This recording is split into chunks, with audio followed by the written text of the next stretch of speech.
سكن بين الغرف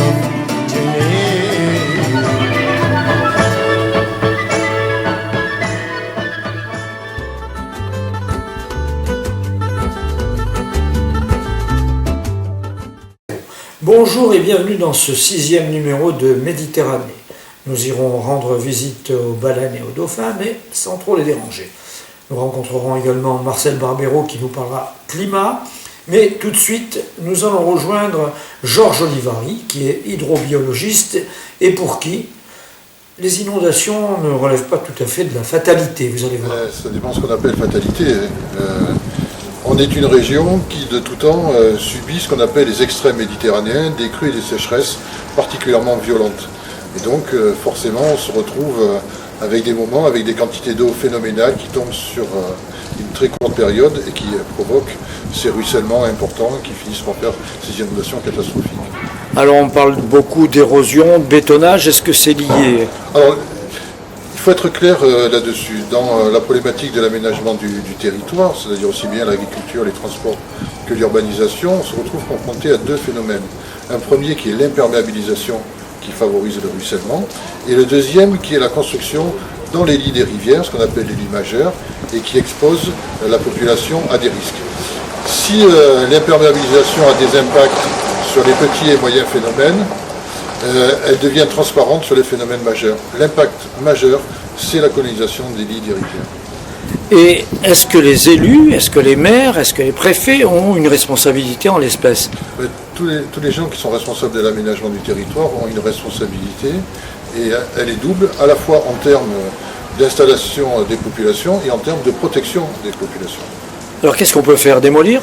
Non, on ne peut pas tout démolir, il faudra démolir certaines, et ça s'est fait après Draguignan, ça va se faire encore sûrement dans cet endroit-là, mais il faut surtout que les populations et les élus aient un véritable dialogue où les populations se trouvent préparées à vivre le risque d'inondation. Et ça, c'est une donnée forte. Il faut que les élus aient le courage de dire aux populations, on a fait tout ce qu'on peut pour vous protéger, mais on ne peut pas vous protéger d'une manière absolue parce qu'il y aura des phénomènes tels que ce qui sont passés, qui sont des choses démesurées. Et donc, on va apprendre à vivre le risque ensemble. C'est ce nouveau contrat que je veux mettre en place, moi, entre les élus et les populations. Mais tout de même, là, il y a des constructions qui sont en zone inondable. Beaucoup de constructions sont en zone inondable. Toutes les constructions que vous avez vues sont en zone inondable d'une manière certaine depuis des années pour la plupart. Et alors, maintenant, est-ce qu'on peut dire, le destin, la fatalité a frappé à Nice, on est à l'abri pendant 10 ans, 100 ans, 1000 ans ? Non, on n'est absolument pas à l'abri. Ce qu'il faut bien comprendre, c'est quand on parle d'une crue centennale, ce n'est pas une crue qui se produit une fois tous les 100 ans, c'est un débit qu'on calcule qui peut arriver avec une malchance, parce que ce n'est pas une chance, sur 100 de se dérouler chaque année. C'est ça qu'il faut bien comprendre. Donc on a eu plusieurs crues centennales, et on peut en avoir une qui arrive. Regardez ce qui s'est passé à la Londe, où on a eu une crue très importante en janvier, et puis en novembre de la même année. Et à la Londe, je crois me souvenir qu'on vous a accusé de vouloir sauver les anguilles. Oui, on nous a accusé de vouloir sauver les anguilles, ce qui a été un procès qui très vite a tourné très très court. En fin de compte, les études de la biologie n'ont rien à voir avec le problème des inondations. En aucun cas, les travaux qu'on a faits ont limité ou retardé les travaux. Tout ça a été prouvé de manière très claire. Georges Olivari, merci. Merci. Alors passons à autre chose. Vous souhaitez rendre visite aux baleines, les observer, mais comment faire ? Il faut être prudent. On va vous expliquer comment le faire. L'observation des cétacés dans leur milieu naturel est une activité appelée whale watching. Actuellement, ce sont 10 millions de whale watchers dans le monde qui la pratiquent chaque année. La Méditerranée n'échappe pas à cet engouement.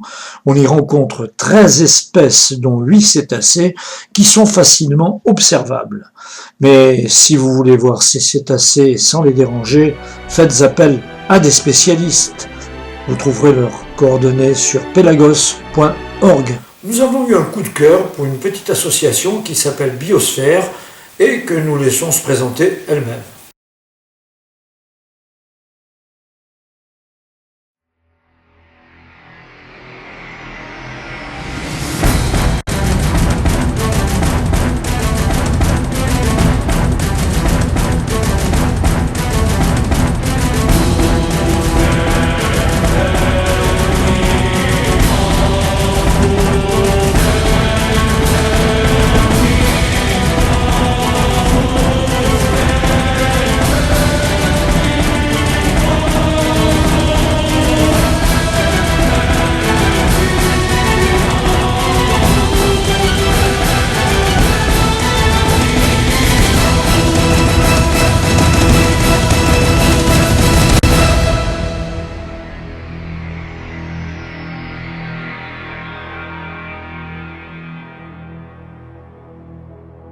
Marcel Barbero, le thermomètre monte et le climat menace. Mais est-ce que c'est irréversible ? Ah, la réversibilité, elle sera l'œuvre des hommes.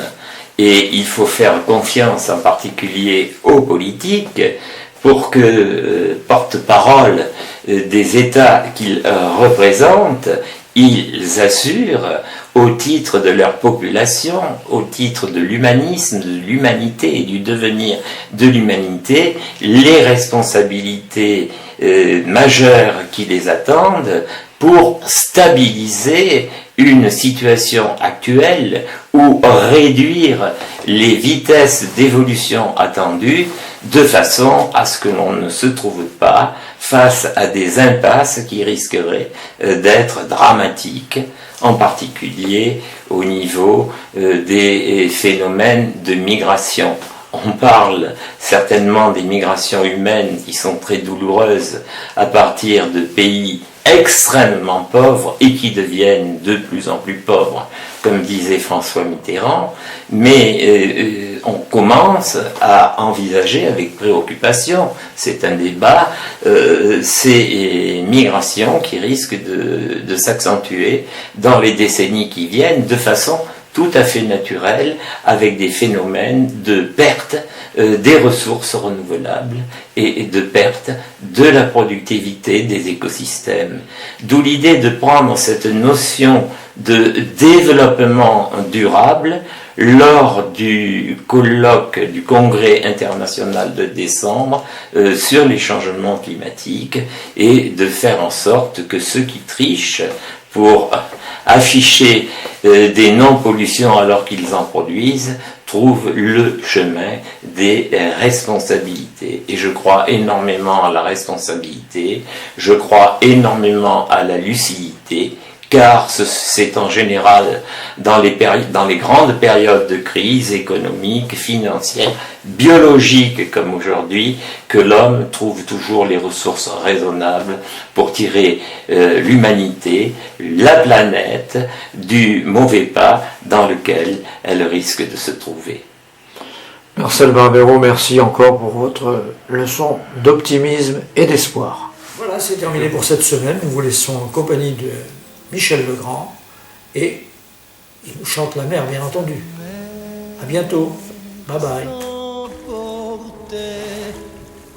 Jusqu'au fond de la mer, et le ciel venait fondre au-dessous du ciel.